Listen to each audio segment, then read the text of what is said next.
Hi everyone, we should be going live right now. So I got a really interesting question that I want to touch upon, and I'm about to go live, actually do a live premiere with another video, which is a bit different, like a bit of humor, talking about when you argue with narcissists and why it's a bit of a waste of time. So we'll see if that's fun. And as I was waiting, I thought I might as well jump on and touch upon this question. So the question was, how do you deal with the stress reaction you have with narcissists? The person was pointing out that a lot of what I suggest implies being rational and thinking and being in control, which often is pretty difficult to do with narcissists. There's of course a reason for that, which is that they try to shift us from the everyday persona that we're in, the state where we control things, into what is called in psychology an overextended state, or a state of stress. Just for the context, we consider like with personality portraits, that they're, to simplify, three kinds of personas, so three ways we act.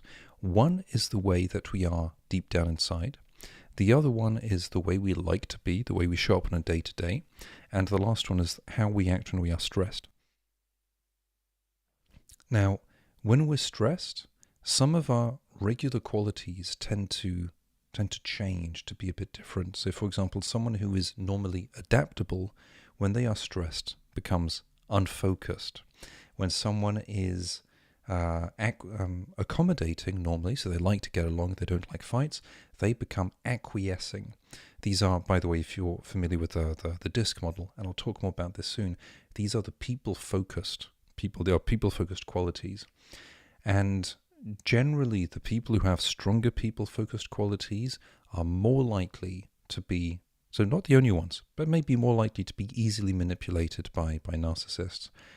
Typically, these are people also who have empathy, but when they're stressed, they become emotionally stretched. So they want to please everyone. So when we understand the way that the qualities we have can turn against us when we are stressed, and instead of being qualities, they're basically not traps, they're vulnerabilities that we have. It becomes easier to understand that, to recognize it and start doing something about it.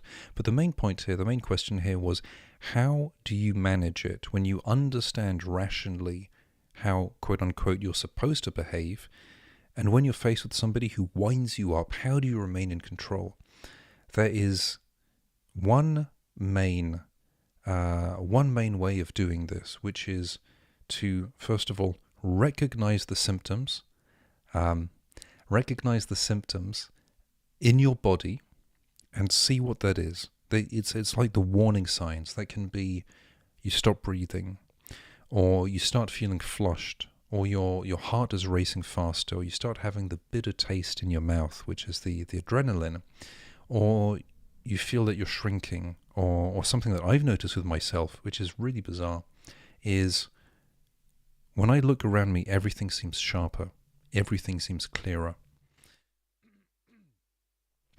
I remember actually being in a situation where I met a friend who invited a friend. We were talking, and when we were walking around, my senses were hyper-focused, and when the person I knew had gone to the bathroom, her friend attacked me, like viciously attacked me. It was one of the most bizarre things, because it came completely out of nowhere, just mean-spirited, just lashing out. And I'd noticed, and even pointed out, it's like, wow, it's strange. I'm really seeing everything like it's hyper three-dimensional. This is really weird. And of course, afterwards I realized, well, yeah, the person was attacking me. That is my body responding in a way to make me hyper vigilant, because I can sense there's something going on. So, number one, pay attention to the way our body responds to stress. Before that, it's also preparing, anticipating. One of the really important things to remember is stress and fear. Well, every emotion has a function. The function of fear is to keep us safe against physical threat and social rejection. There are psychological reasons for this. We can talk about it further another time. But basically, it's to keep us safe. So what happens when we're in this situation is that we only see one step ahead in terms of danger. And because we only see one step ahead, we sort of don't really know what's happening, what to expect, and that makes us amplify the danger. The trick for this, so before you are talking with a narcissist, before you're dealing with a narcissist, when you're alone and you're safe, is to sit down, breathe deeply, to just bring yourself down into the moment and think, okay, what are the different scenarios that can happen when I see this person? You know, it can be something as simple as things go well, things go as bad as normally, or they go worse. Okay. If you can anticipate what the danger is, so let's say things go worse. Well, what could the person do? If you're able to anticipate a few steps ahead, and for every step say, they might do A, B, or C. If they do A, this is how I react. If they do B, this is how I react. If they do C, this is how I react. Then at least you have a plan and you don't have to improvise. It also means whatever they do, instead of thinking, oh my goodness, they are going to, for example, cause havoc at a party, or they're going to embarrass me, or they're going to start a fight, is to say, well, I anticipate they are going to start a fight because they do it every time. In the live stream last week, I mentioned the person with a drinking problem who at a party got very drunk and went to lock herself in the bathroom. And of course, I was dreading the fact there'd be another problem. And the right thing to do is to say, I know there will be a problem. The only surprise is, what problem is the person going to conjure up? I know it's going to involve alcohol. I know it's going to involve passive-aggressively creating a scene so everybody notices, and trying to make it unpleasant. So if we can anticipate what is going to happen, it's no longer a surprise. If we know there's a high probability of something highly unpleasant happening, then we can ask ourselves, do I really want to put myself in this situation? Sometimes we have to. It might be, let's say, a family get-together. But it's one thing to go into the family get-together hoping that things are going to work out. And it's something quite different going to the family get-together knowing that something is going to go awfully wrong and thinking, well, if it goes awfully wrong, I don't need to extinguish the fire. Because quite often that is the drama is, oh my God, it's going wrong, I must do something. It's far easier to accept when we've anticipated it's likely to be the case. So this is part of the preparation. Anticipate what could go wrong, anticipate how you will react, anticipate the feeling, even visualize it, so you don't have the same level of shock. This also means there's less of a risk that they're going to be throwing things into your face to sort of bewilder you. And if they try doing it, go, oh, yeah, and you're going to do that, whatever. You're picking a fight. Okay, you want to pick a fight. Like, you want to pick a fight. You don't want to say something. I'll observe. I am not going to get dragged into it. That's part of the preparation. Before I go on, hi everyone, UNA, Luke, Wendy, welcome. Good to see you. Thank you. So, once we've done the preparation, then when we're in the situation, we know the symptoms, we know how we'll react, we can observe when it starts rising, and then the number one thing to do, and this is common, like this is some of the best advice we can get. I don't like advice, but this is some of the best advice we can get, which is common from martial artists, from all of the high stress professions. It's to breathe. Breathe deeply in your nose, deep breath, and out your mouth. And you breathe in your stomach and in your chest. Take about 7-second breaths, so quite slow.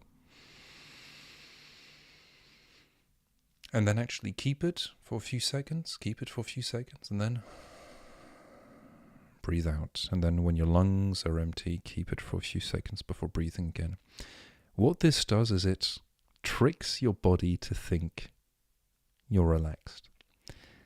It tricks your body to think there's no danger. Why? Simply because if we're afraid, we stop breathing because we need to keep the oxygen in the lungs in case we need to run away, to sprint away. Which means that if we're breathing Which means that if we're breathing deeply, we're not stressed, there's no danger. So we're hacking our body into thinking there's no danger. At the same time, we've anticipated, well, whatever the danger might be, at least it's not unknown and I can live with it. And that calms the body down. And then we do our best. Then we see, then we try, we observe what happens, how it happens. That's sort of the best we can do. And then realizing, it's one thing if you go to a family dinner hoping that things are going to turn out okay. It's something else if you go in knowing it's going to be a, dirt show, knowing it's going to be awful, not being surprised, not being disappointed, not having hope, just knowing this is the way it's going to be. Let me go through the comments very quickly. Okay, Wendy. Yeah, if someone goes from being really nice to being a monster, it's not averages.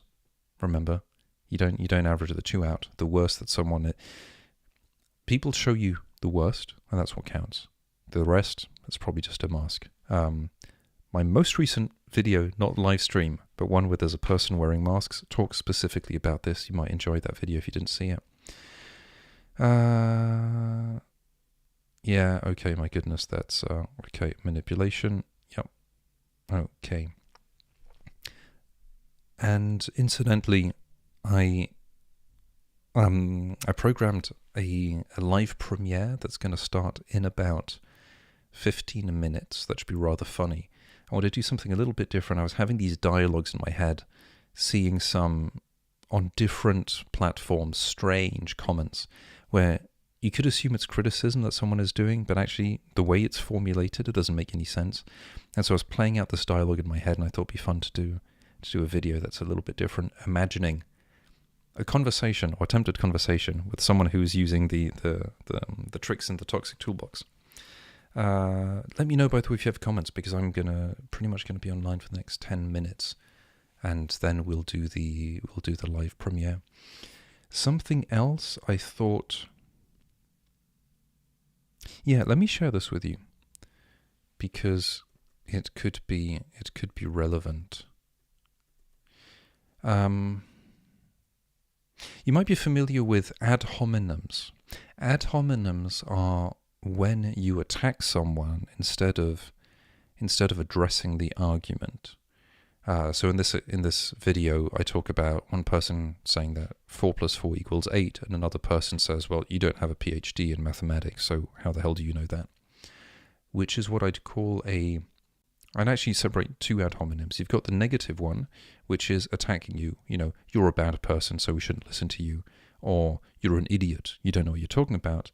Then the positive one, which falls into the authority fallacy, which is this person has got a doctorate in whatever subject, so they know what they're talking about. We just have to listen blindly. This is a weird one, because there's some elements of logic that get skewed, and it's sort of fun to play around with. First of all, one of the elements of logic is the appeal to authority. One of them is to assume that everyone with the same level of qualification agrees on everything. Now, if one actually is qualified and one has spent a time in a university actually studying, we know that a lot of specialists with the same level of qualification, such as in the humanities, economics, psychology, history, philosophy, sociology, don't agree. They don't agree at all. They completely disagree. They fight each other. So how can we know who is right? The appeal to authority, the one of saying, well, this person is qualified, therefore they must be right, that simply is an admission that we don't know how to analyze the person's argument. We'd assume that a person with more qualifications has better arguments. It seems to make sense, and it's not systematically the case. If anything, yeah, exactly, you know what a cat is. If anything, the person who gets to, let's say, a 9 out of 10 argument without having studied, but gets to that level of argument, has more merit than the person who studied. But then, of course, a number of us, we're a bit too lazy to work it out, so we just study, follow courses, and so on and so forth. And when people do this, when they try to discredit you because of a lack of qualifications, or they want to follow someone else because of qualifications. That is simply part of the appeal to authority, but it also means they're not processing the information. Now, I bring this up for one specific reason. A few people pointed out that, and pointed out in, let's say, rather uncouth or malicious ways, that I'm not highlighting my qualifications. And I mean, I barely mention them, barely mention the training I had, and I don't go into details. There's a reason for this, and I'd like just to bounce it with you to see if it makes sense to you. The main reason is I'm trying to share the tools that allow people to detect BS and nonsense and manipulation and bad logic. And I'd like people to take these tools, think about them, see what sticks, see what makes sense, use them, and also filter out what I'm saying. Because if I'm saying stuff that doesn't add up, I'd like someone to tell me, this doesn't make sense, you contradict yourself, or what you're saying is inaccurate. You talk about this psychological model, it's not accurate, you got something wrong. If people can play this back to me, I can learn and I can correct. It seems to me that obviously it seems to me I have a high level of accuracy with the things I say. I attempt to. I see very little disagreement that is argued. I see people who use ad hominems instead of arguing, which tells me that they don't understand. Well, they're probably having cognitive dissonance, or it's narcissists, or they don't understand the argument, even though I try to make it really basic and understandable. Now,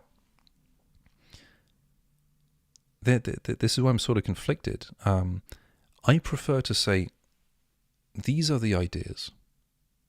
Work through it. Ignore me. Just look at the ideas. Check. Don't trust me with it. Go and check. Go and read the books and so on.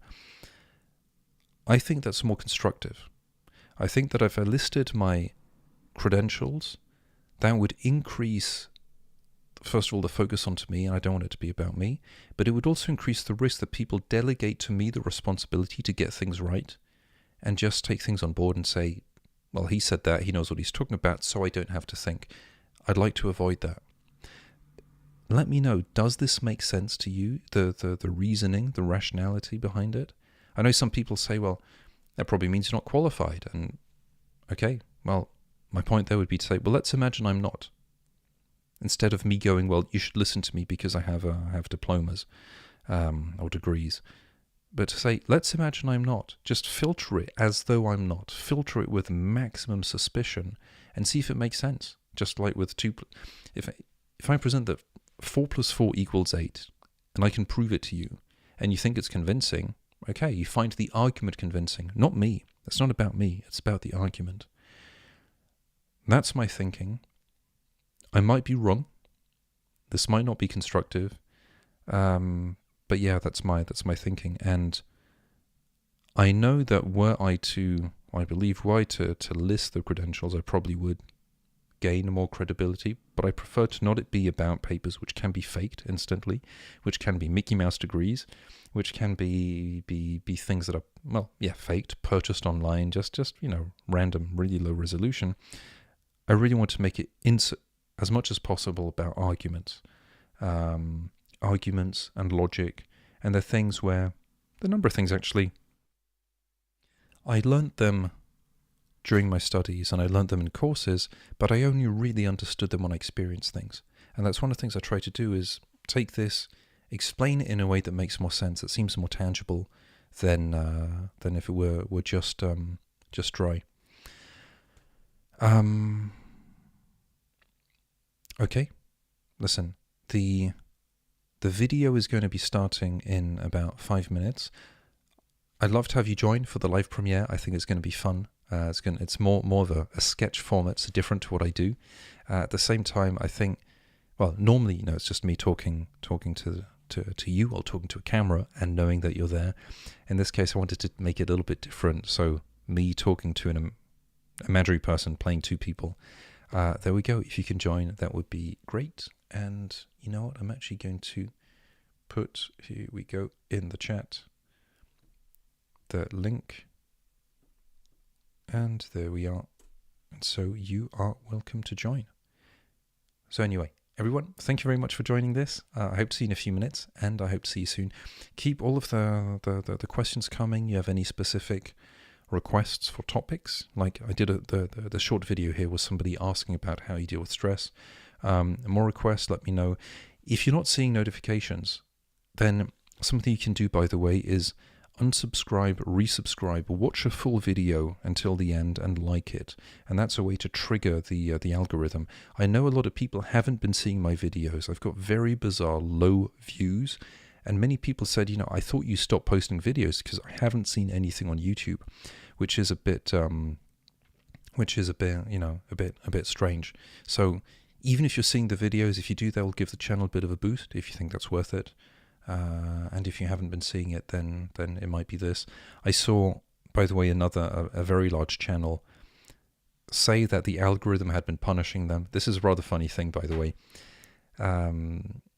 It's a rather funny thing because part of me feels, the algorithm is doing something. Another part, the main part, is going, it's probably just me doing something wrong. I'm not posting enough. I'm not getting good enough thumbnails. I'm not doing enough content. So I'll take the responsibility. However, there's a bit of a doubt. I thought I'd mention it because a few people have said they don't get notifications for live streams or for new videos, and they're subscribed. They hit the notification bell. So I don't know what's going on. And and recently YouTube deleted some of my shorts for bizarre reason. I don't know what's happening. Anyway, hope to see you in a few minutes. Thank you everyone for joining. I will see you soon.